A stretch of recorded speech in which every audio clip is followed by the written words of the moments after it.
So I wanted to start by asking you a few questions about what brings you to Hawaii and your upcoming event at the Honpa Hongwonji Hawaii Betsuin. Just tell us about what brought you here and what are you going to be speaking about? Well, we decided to have a vacation in Hawaii. That's how it all started. And because I'm a Buddhist, we thought, well, on Sunday we'll go to the Buddhist temple, the Humpa Honganji temple. And out of that conversation came an invitation to participate in a fundraiser. So one thing goes after another. But the thought that I really wanted to go to Hawaii for was the horrific wildfire that assaulted Maui and particularly Lahaina. We saw that on television and on all of the other news media, and we said we've got to, tourism is the main pillar of your economy, and so we've got to help out. But my schedule, I have two books coming out, and so my schedule was quite full. And finally, in February, we had a hunk of time. So we decided, no, let's go to Hawaii. It isn't as simple as that. People know me and they start developing ideas around our vacation. And so here we are with the Hompa Honganji fundraiser for both the temple and various other community organizations like the Japanese Cultural Center, the Japanese American Citizens League, the Health Center, and various other worthy organizations. That's amazing. Thank you so much. You're highly revered in Hawaii and truly an icon in the I'm just me. Yes, and that's why we love you so much. I'm an actor. I went to UCLA's theater arts department, got my master's, and I love being in the movies and on stage, and I lucked out. I At the beginning of my career, I got a TV series called Star Trek, which had a struggle because it was such an original show, a unique show. We were talking about diversity, coming together and working together. Well, that was the whole theme of our show, infinite diversity in infinite combinations. Uh, Gene Roddenberry, who created the show, wanted to address the issues of the times back in the 60s, which he said was a turbulent time and a great time for writers. You had the civil rights movement going on where African Americans were peacefully demonstrating for justice and equality, and law enforcement officers were attacking them with attack dogs and fire hoses. I mean, what a horrible thing. Or the Vietnam War was going on, and I was in the peace movement then, but there were people that fiercely supported the Vietnam War. And so there was that division on that issue. And those demonstrating for peace were being attacked by law enforcement officers too. They were peacefully demonstrating for peace, and they were attacked. And in fact, a young student at Kent State University was shot by the police. So this kind of drama was going on, and Gene Roddenberry wanted to tell the story of a better world, and he created the Starship Enterprise, which was a metaphor for Starship Earth. So let me turn that question around to you and give you this opportunity to promote yourself. How do you serve the community? Yes, so Alelo is a nonprofit. We have been in the community for close to 30 years now, and we provide video production certifications and training to community members, and we educate students K through 12 and also adults to become video producers, Mm. editors, camera people. We also do a lot of civic engagement. We cover town halls and boards and commissions and any type of governmental um, town halls and community events where we disseminate information about things that are happening in our legislature, in our state legislature, and anything that really is relevant to our communities. So we also have media centers that are in rural communities in Oahu, in Nanakuli, and also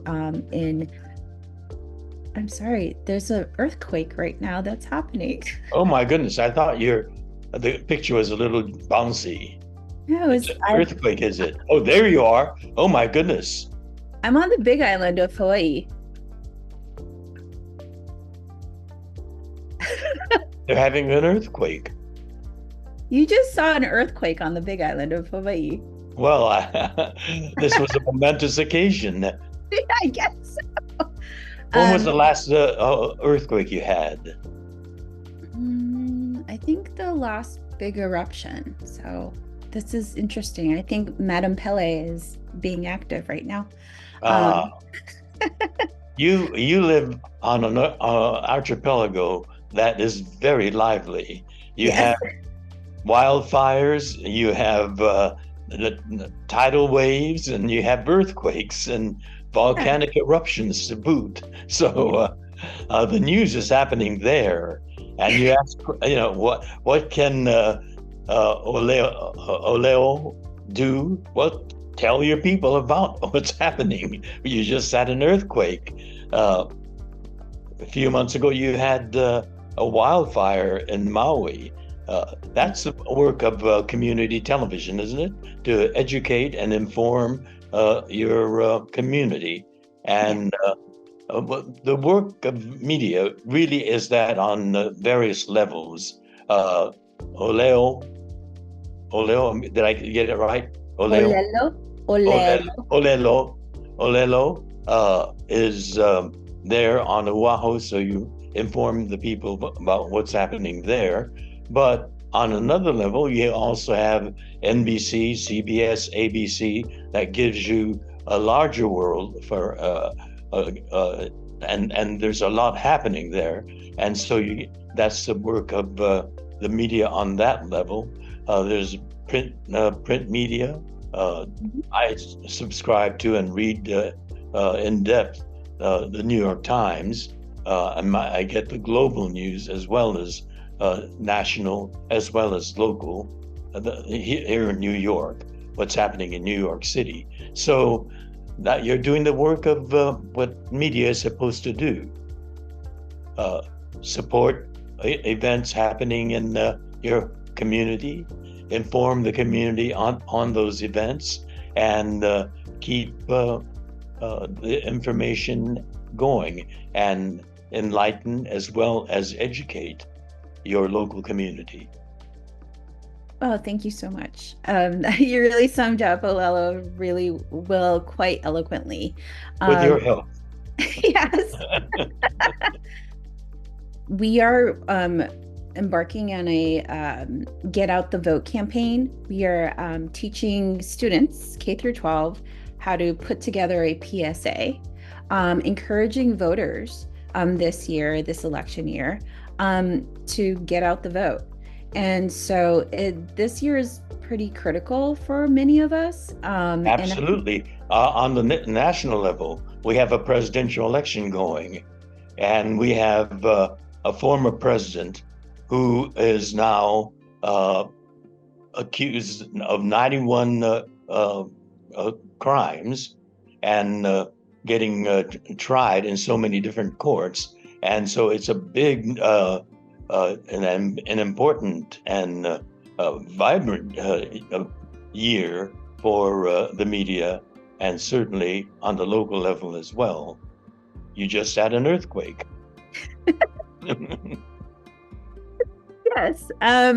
So in terms of encouraging young voters out there, especially in the queer community and the LGBTQ community, what do you say to those voters, or folks that don't even want to participate in voting? What would you tell them to encourage them to vote? Well, right away, there's a need for your participation. You've got to educate the community as well. Voting is a critical pillar of American democracy. It's a people's democracy, and we as citizens enjoy the benefits of democracy. But as the beneficiaries of a democracy, we all have a citizen's responsibility. And the bottom line responsibility is to be registered to vote. And to vote, you don't just show up and say, "Eeny, meeny, miny, moe." You have to bring some knowledge to it, cast an informed vote. And so that's, again, where the media comes into play, whether it's print or electronic or technological. All the media is there to not only inform, but to educate. And if people are kind of lackadaisical about voting, you have to, number one, educate them. And then number two, inform them so they cast informed votes so that we have a better community. If there's a vitally important issue that's in a nip and tuck race, then the citizens who know about it and feel the sense of their community will vote the correct way. And now with the presidential election going this year, you, as the media, have a vitally important role to play. Yes, thank you so much. Yes, absolutely. Totally agree with you on that. So getting back to your reason for coming to Hawaii, you mentioned to relax and whoopee. Relax, yes. And you did mention the Maui fires. And so I just wanted to ask, like, what are some social justice issues that you believe Hawaii needs to address? Well, like any community, I mean, each has its own. Here we are in New York City, and there's a huge homeless issue, but the New York homeless issue is different from the Hawaii homeless issue. I've seen those people sleeping out on the beach compared to some of the people who are sleeping outdoors in this bone-chilling New York winter. So, each medium has to tailor it to your own community. What Yeah. are some of the issues there in Hawaii? Well, you mentioned homelessness. Definitely, there are issues with affordable housing here in Hawaii, where a lot of residents are being priced out of the real estate market. So there is a need for housing, especially for those that are, service workers, blue collar workers, multiple. So how do you address that? Well, I think it's all about information and education, like you said. And is there a bill on the next election where there'll be more funding for developing residential? Sure. Yeah, I think there's a lot of senators, working on particular legislation to address it. And what are the pros and cons? Because sometimes just because there's money, it doesn't mean that it's good. How is it being used, and what is their track record for the use of that funds? Yeah, that is definitely a complicated issue because there's a lot of different stakeholders in housing in general and development. So those are very critical issues that we see. However, I think, like you said, each state is different, and every community has to voice their opinions and also really tell their story of how housing has affected them. direct and vote. and vote. Yes, and And vote. you have to inform them of what the bill says, Mhm. because sometimes bills are worded in such a way that the money goes into some developer's pocket or some corrupt politician's pocket. So that kind of investigative journalism is very important, both on the community level as well as in Washington, D.C. The media has a responsibility to inform the voters on what needs to be done on these issues, both on a national scale as well as on a local scale. What is your idea of peace? Peace, Peace. peace in the neighborhood, or global peace. Yeah. There are many ways to try to bring about peace.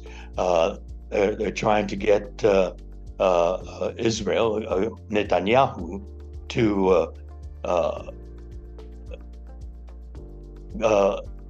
not attack, to start negotiating, or in terms of Ukraine, they need funding, and our legislature has to support that funding bill. But in Hawaii, I don't know what the issues are, but peace is not inexpensive either.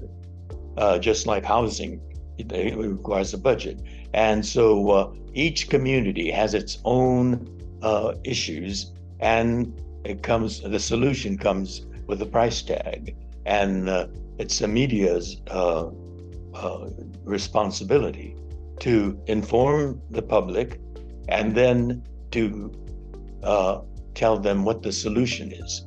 That here's the problem, and here's a solution. Now, usually it's a bill at election time, and to support this bill as opposed to the other bill. And you have the media plays a very important part in making a better society. I think Hawaii is a wonderful place, and that's why tourists come there. And we're very concerned about Lahaina, that charming tourist attraction. And when it's completely destroyed, it means a lot of people are going to be unemployed. People that work in hotels or in restaurants or in transportation. And the media has to make its contribution to informing the community and how to build back, so that these tragedies that hit your community is communicated not only to your local community, but to us on the mainland, so that we can come and enjoy the wonderful part of Hawaii. And at the same time, hotel workers will be employed, transportation workers will be employed, all the others that work in the tourism business, which is the pillar, the main big pillar of your economy. You've been an amazing civil rights activist and a gay rights activist. And how did you really create your own story? And do you have any advice for young folks on how to tell their story? Well, we each have our own stories. There are a zillion different stories, and we're all part of a diverse community. And Hawaii particularly is famous for your diversity of race, culture, ethnicity, all coming together and working as a community and as a state. So many people point to Hawaii as an example of diversity coming together and working in concert and building a lovely community that is attractive to visitors. And so I think you are doing a very good job as one of the pieces in this diverse community to inform that diverse community. Do you have anything, questions for us? Tell us, where should we go to eat? I love Um, seafood. you love seafood? Okay, my favorite restaurant in Honolulu is Nico's Fish Market. Nikos, Nico's. Niko. Nico. Oh, And Nicos. yes, they're close to the fish market, so they get their fish really, really Thanks. fresh. Yeah. And what about Japanese? Japanese. I I love raw fish, You love raw fish? Yes. sashimi, Sashimi. Yes. Yanagi sushi is good. unagi. I Yan- love unagi. Yanagi? I think it's with a Y. Yanagi. Yanagi, Yanagi. Yes. That's Yana. really good. It's a really old. Yanagi. Yes. Willow. Yanagi means willow. Oh, nice. Oh. And how long are you staying in Oahu? At Honolulu, we're there for 3 days, and then we fly on to Maui, which is our main destination. Right. That's the place that was devastated by that horrific fire. And certainly, you on Oahu, one of your responsibilities is to get the people of Oahu to go and visit relatives in Maui, or just have a good time on a different island and support their economy.